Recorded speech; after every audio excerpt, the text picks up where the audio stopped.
Hello friends, welcome to my channel. मेरा नाम है ध्रुव और आप देख रहे हैं the learners community and technology. आज हम बात करने जा रहे हैं फर्स्ट ईयर के फर्स्ट सेमेस्टर के पॉलिटिकल साइंस सब्जेक्ट के बारे में, जिसमें हम बात करेंगे उसके क्वेश्चन पेपर के बारे में। ये वीडियो एनसी वेब, डीयू के रेगुलर स्टूडेंट्स और एसओएल स्टूडेंट्स तीनों को के लिए है। तो चलिए वीडियो को शुरू करते हैं। और अगर अभी तक आपने हमारा चैनल सब्सक्राइब नहीं किया तो प्लीज़ चैनल को सब्सक्राइब करें स्टडी से रिलेटेड और क्वेश्चन पेपर से रिलेटेड वीडियोज़ के लिए।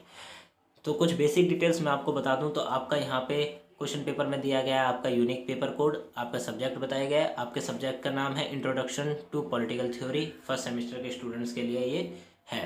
अब सबसे पहले हम बात करें क्वेश्चंस की, तो क्वेश्चन काफ़ी इंपॉर्टेंट है और मैं इस वीडियो में आपको ये भी बताऊंगा क्वेश्चन के साथ साथ कि कौन सा क्वेश्चन आपके लिए इंपॉर्टेंट है और कौन सा नहीं है। ठीक है, तो जो सबसे पहले हमारा क्वेश्चन आता है वो आता है राजनीति के रिगार्डिंग। तो राजनीतिक सिद्धांत क्या है, इसकी प्रासंगिकता की विवेचना कीजिए। ठीक है, तो सबसे पहले यहाँ पे आपको एक पार्ट बताना है कि राजनीतिक सिद्धांत क्या है और दूसरे पार्ट में आपको बताना है उसकी प्रासंगिकता क्या है, वर्तमान में उसका कहाँ कहाँ यूज़ किया जा रहा है। ठीक है, और अगर इसका प्रासंगिकता है तो क्यों है, इस प्रकार आपको यहाँ पे एक्सप्लेनेशन देनी है। अब यहाँ पे मैं आपको बताऊँ तो ये जो राजनीतिक सिद्धांत क्या है, ये वाला question most of the times पूछा जाता है। ठीक है, पूछा जाता है स्टूडेंट्स से और काफ़ी ज़्यादा इंपॉर्टेंट में से एक है। प्रासंगिकता वाला तो एक चांस को आपसे हो सकता है कि ना पूछा जाए, बट राजनीतिक सिद्धांत क्या है ये आपसे पूछा जा सकता है, तो आप इसका बहुत ही अच्छे से याद कर रहिए। ठीक है, दूसरा आपका आता है क्वेश्चन कि प्राकृतिक आधार अधिकार के सिद्धांत पर लेख लिखिए। ठीक है, यहाँ पे आपको क्या लिखना है, आपको लिखना है एस्से। आपको पूरा का पूरा एक ड्राफ्ट लिखना है। इसमें क्या पूछा गया है, प्राकृतिक अधिकार, ऐसे कौन कौन से अधिकार हैं जो किसी व्यक्ति को उसके पैदाइशी या फिर जन्मजात मिलते हैं। ठीक है, तो वो अधिकार है, आप कह सकते हैं स्वतंत्रता का अधिकार, अपने हिसाब से जीवन जीने का अधिकार। ठीक है, ये कुछ अधिकार हैं जिसके कोई उससे छीन नहीं सकता और ना ही ये किसी संविधान द्वारा दिए जाते हैं, ये व्यक्ति को प्राकृतिक रूप से मिलते हैं। तो इसके ऊपर आपको क्या लिखना है, पूरा का पूरा एक लेख लिख के दिखाना है। फिर आपका आता है क्वेश्चन नंबर 3।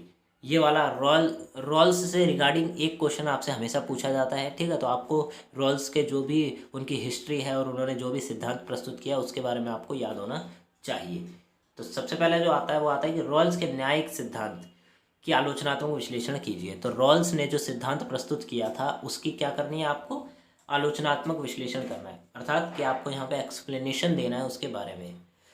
जो उन्होंने कौन सी थ्योरी दी थी, थ्योरी ऑफ जस्टिस, न्याय का सिद्धांत उन्होंने प्रस्तुत किया था, उसकी आपको क्रिटिकली एनालाइज करना है, बहुत ही अच्छे से डीपली जाके एनालाइज करना है और उसके बारे में यहाँ पे आपको पॉइंट्स आउट लिखने हैं।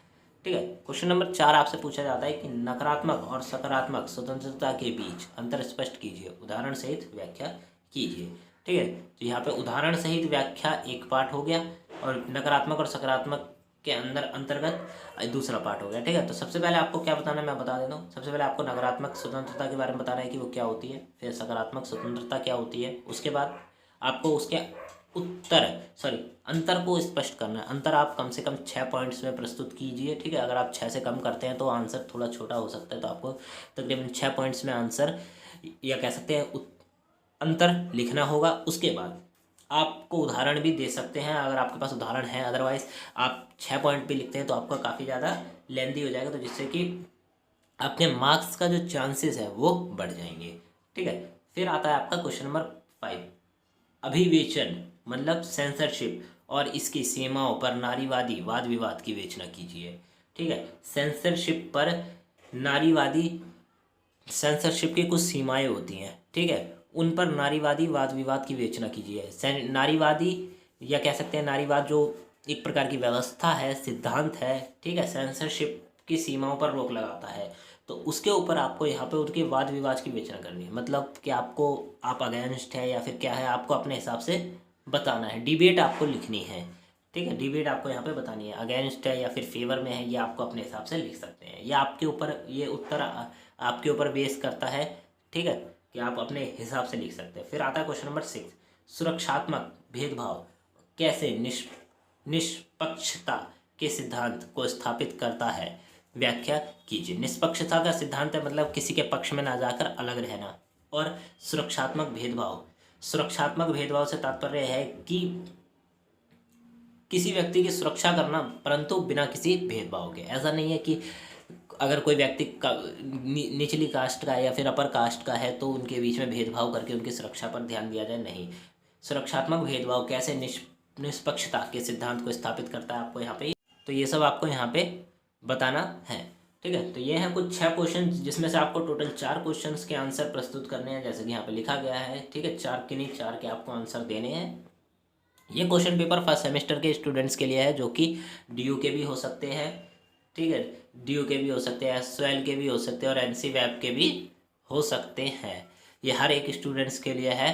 तो आप प्लीज़ इस क्वेश्चन पेपर को बहुत ही ज़्यादा ध्यान से पढ़िए, इनके आंसर्स को फाइंड आउट करिए। अगर आपको इनके आंसर्स चाहिए तो हमें कमेंट बॉक्स में ज़रूर बताएं, मैं जल्द से जल्द इनके आंसर्स आपको प्रोवाइड करने की कोशिश करूँगा। और अगर आपको वीडियो अच्छी लगी तो वीडियो को लाइक करें, चैनल को सब्सक्राइब करें, जितना हो सके वीडियो उतना अपने फ्रेंड्स के साथ शेयर करें जो कि फर्स्ट सेमेस्टर में आए हैं। और हमारे टेलीग्राम के लिंक्स नीचे दिए गए हैं, आप दोनों चैनल में से कोई सा भी ज्वाइन कर सकते हैं। वहाँ पे दोनों पे ही आपको हेल्पफुल नोट्स और बाकी सारी चीज़ें प्रोवाइड की जाएंगी। तो मिलते हैं अगली वीडियो में। Thanks for visiting on my channel guys.